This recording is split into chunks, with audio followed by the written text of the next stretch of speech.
I was thinking of Jacob, someone I was introduced to. At first, I didn't like him, but I had realized I came to the point of appreciation. I love Jacob.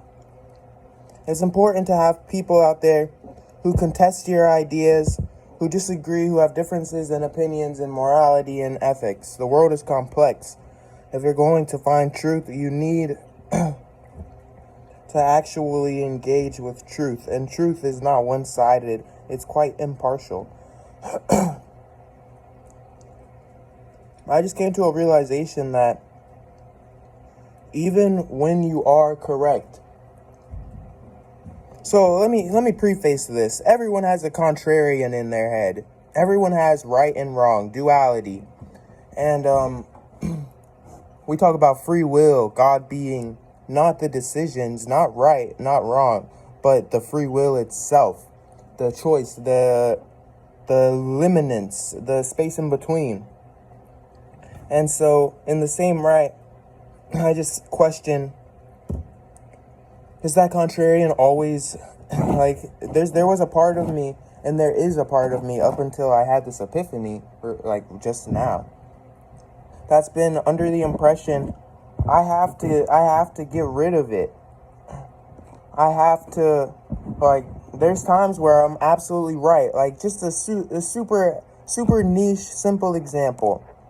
I was playing a game of basketball and I scored 21 points. After the game ends, my mind will say, no, you didn't. Just to mess with me. Not even just to mess with me, just based on the idea that sometimes you do have to verify, you do have to be skeptical, but it shouldn't be there 24/7. That's unhealthy. And so I want to get rid of that. But I just asked myself, based on everything I said before, that question, like, sometimes that contrarian is absolutely necessary. It's just so hard to differentiate between the value that it presents you and when it's just being an annoying little pest. It's so hard to determine whether it's coming from that part of your self-destructive tendencies or if it's coming from that part of your accountability and your good, righteous nature. It's so odd. Life is such a complex spectacle. I wish that I didn't say spectacle, because that just shows the grandiose that we afford ourselves. At the same time, to ponder this, to discuss this, is the exact opposite of viewing yourself as something grand. It's quite pitiful. What do you guys think?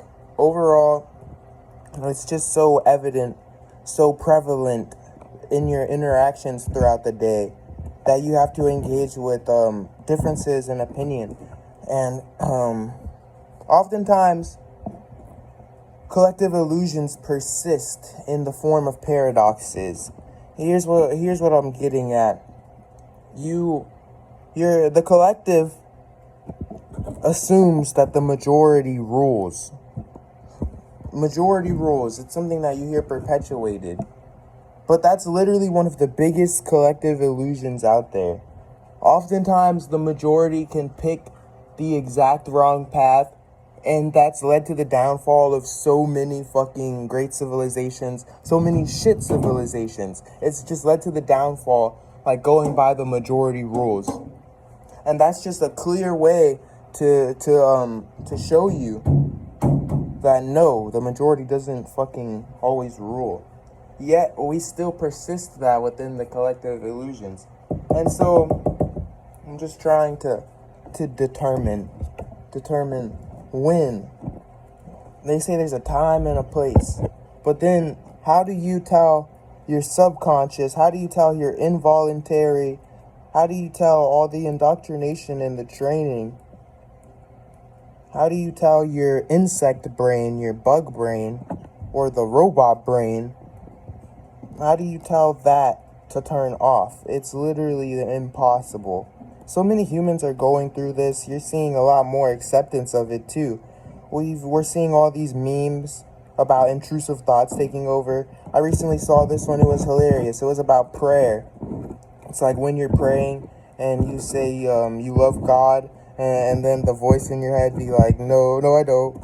And then you're like, no, God, I swear that wasn't me. It's just so fucking funny because it's so relatable. It resonates with a lot of spiritual people. It's so sick. Of course, I always say everyone can come to acknowledge that there's a problem, but the value comes when you present the solutions. Like, you don't have to state the obvious like it's profound. And so let me offer you some of the solutions that I've been coming to find. And sure, a lot of it's platitude, but literally platitude to your platitude. Everyone goes through this. It's individualistic. And you're supposed to take it and it's supposed to be analogous into your interactions. How does it give you value, not what value does it have, you know? And so you surrender.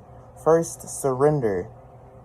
I would say second, intrusion. You need to handle that. Here, let me just read this. I wrote it myself. Let me just read this. I legit wrote it myself. I'll show you out of my...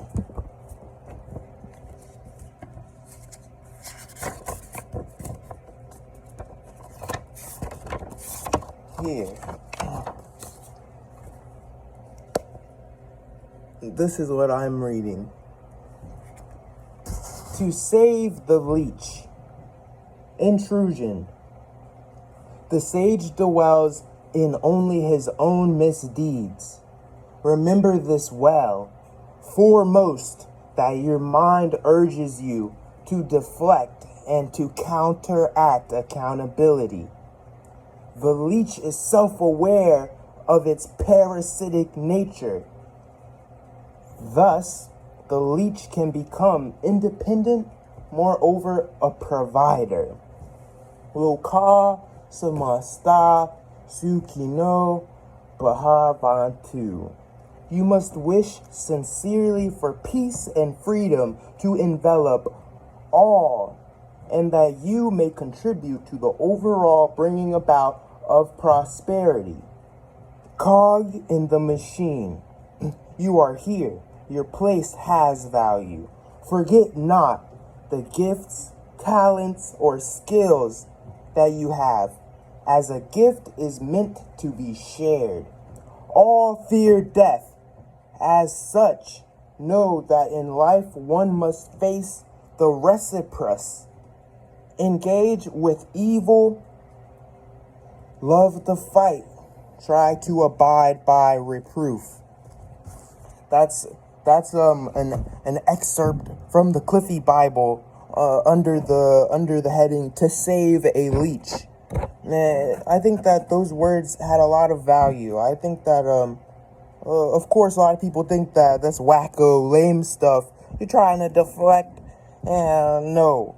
I need foremost to come to myself, accept myself. A lot of people around me have been affected by my good habits that I've picked up. I would like to believe that while, yes, my good habits did probably try to, that was part of it. I like to believe that everyone has it within themselves to apply that introspection.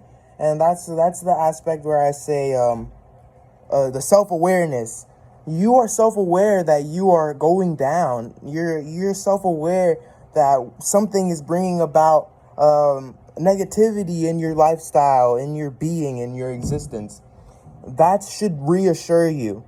While yes, it should be disheartening that you are noticing this about yourself, the fact that you're noticing it is what should reassure you, should provide you some sort of reconciliation in the promise that there's salvation. And I'm not talking about God delivering you, any of that, but you can trust now. You can trust in the process of enlightenment because you see it and you experienced it. There's nothing that can retract this black swan that you've experienced now. Now that you know there is a problem, now it's time for you to do the deed.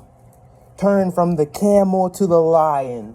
No more thou shalt, but instead I will. What do you guys think? At the end of the day, we're all dealing with this type of stuff.